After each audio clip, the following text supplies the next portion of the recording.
The question is, identify the triturated silver amalgam alloy in the correct sequence.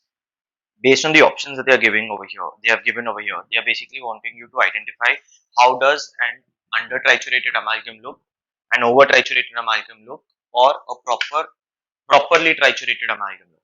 So basically, they are asking you to identify the consistency of your amalgam mix, and based on this consistency, you have to just match A, B, and C with the correct answer. Okay. So now, why is this consistency so important? Why is it that you need to have your amalgam with proper trituration? That is because when you are condensing amalgam, your amalgam alloy, as you know, it is an alloy which is a mixture of silver copper along with mercury. Silver tin copper along with mercury. I'm just talking about the primary elements that are there. Now, this entire process is a reaction wherein they all combine together to form one homogeneous mass. Now, once that homogeneous mass is created, you need to ensure that there is no more or excess mercury into the triturated mix. Now, why is this mercury so important? Because mercury is in general very lethal and very toxic to the body. It cannot be consumed in excess, or it should not be present in excess in the blood, because it can lead to undesirable effects.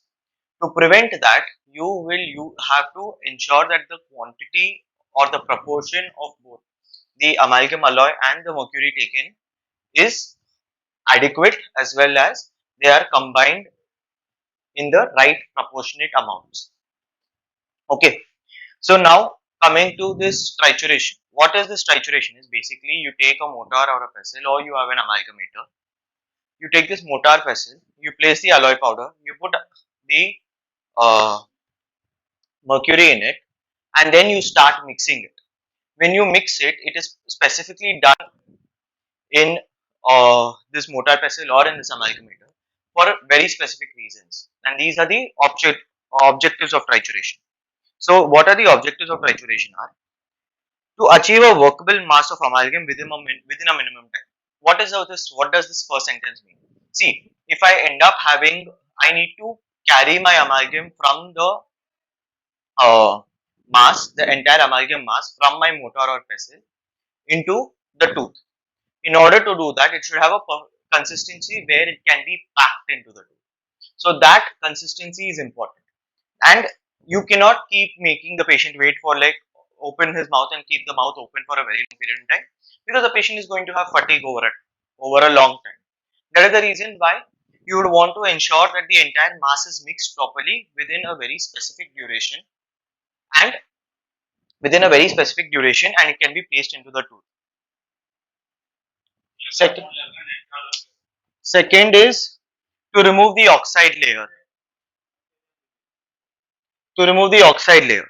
Now what happens is, naturally when you take the alloy powder, this alloy powder has an oxide layer on top of it, and this oxide layer prevents the silver and tin from reacting with the environment. So in when you are going to be adding amalgam onto it, the mercury onto it, the mercury is not going to be able to penetrate into the alloy powder, because this oxide layer prevents this interaction between the mercury and the alloy. So in order to ensure that there is proper uh, coordination between the two materials, you need to remove the oxide layer, and this oxide layer removal is done with the help of trituration, where the when you mix it, it removes of the, because of friction and abrasion, the oxide layer is removed out. To pulverize the pellets into particles that can be easily attacked by mercury. So if I have one big sphere, and I have multiple small spheres, when I add mercury to the surface area for the smaller spheres is higher than the bigger sphere. So that means the mercury is going to be able to react much more easily with the smaller spheres. That is the reason why you want to pulverize. Pulverize means you make a big material into smaller materials. Thus, you decrease the size of this, and by decreasing the size of the particles, the mercury is easily going to be penetrating into the alloy powder, smaller particles, and thereby giving a mass at a faster period in time. To reduce the particle size, let me explain to you. to keep the amount of gamma 1 or gamma 2 matrix crystal as minimal as possible, yet evenly distributed. Okay, now why is this important? Because the strongest phase in the amalgam alloy is the gamma phase, which is nothing but your silver tin. The alloy particle in its purest form is actually going to be giving the highest strength to your amalgam. So I want to achieve a mass which has enough gamma 1 and gamma 2. My gamma 2 has to be as minimal as possible because it is the weakest phase in the amalgam.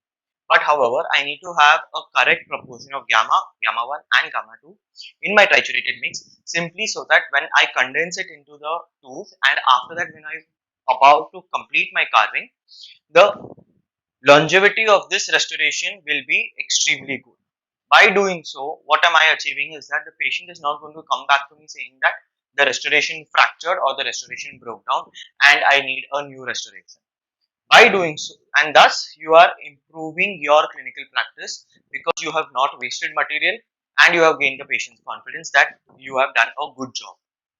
So what you do in such a situation is you call the patient, when you triturate, what exactly happens is the like I told you, the alloy particles are attacked by the mercury.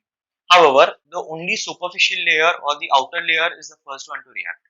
So when I am going to be having this entire reaction process, my gammas is still going to form the core. Gamma 1 and gamma 2 are going to be equally distributed because the alloy particles have been attacked by mercury all over during the mixing process. And because of this thorough mixing, I am going to have a very good mass of amalgam that is going to be sitting in my hand. Now, what are the tests to check a properly triturated amalgam? One of the most important is the roll test, where you are able to form a completely row of the amalgam. Second is the thumb impression test, where when you place your thumb onto the amalgam, triturated amalgam, and you remove it, you are going to be having the impression left on your thumb impression left on the amalgam. And the third one is the drop test, where when you drop the amalgam, it is going to be able to not crumble away easily, but it will be able to maintain its consistency and homogeneity. Okay. Now, one more thing that you need to remember about this trituration is, if your amalgam is overly triturated, what happens is you are mixing excessively, and in the bargain, there is going to be excessive heat that is going to be produced. Because there is excessive heat that is being produced, mercury gets attacked or reacts to this heat production, and because of this reaction to the heat produced, it is going to be liberated much more easily and it will even release vapors. So that is going to be harmful to you, and at the same time the mercury that is going to be released is going to make the amalgam mix plastic. That is, it is going to make it more liquid. Why? Because the mercury is being released and it is just getting deposited in between the triturated amalgam. That is why it is not healthy or it is not advisable to have an over triturated mix. Now, coming to the question, this is where the image was picked from. So you have the alloy that is mixed with the liquid mercury. So an under triturated mix, as you can see in image B, is going to be basically what is happening is it is going to be crumbly because it is very dry. There is less mercury that has reacted with the alloy particle, thereby making it crumbly. On the other hand, an over triturated mix, what happens with an over triturated mix is, like I told you, it's going to become even more liquid. So when you drop it, it's going to scatter. It is going to break down. The only difference, that is why the drop test is important, because when you have an under triturated amalgam mix, when you drop it, it's going to scatter and you're going to have a lot of crumbles of dry amalgam. But when you drop the over triturated mix, it's going to flow like a liquid, and that is how you know that it is over triturated. However, when you drop a properly triturated amalgam mix, what is going to happen is it is just going to scatter a little and it is going to maintain its form in that small scatter. So it will just be somewhat like this. That is the reason why you need to have a properly triturated amalgam. Now coming to your question over here, since you've already seen the image, A is going to be under triturated, B is properly triturated, and C is over triturated. Okay, and that is why the answer over here is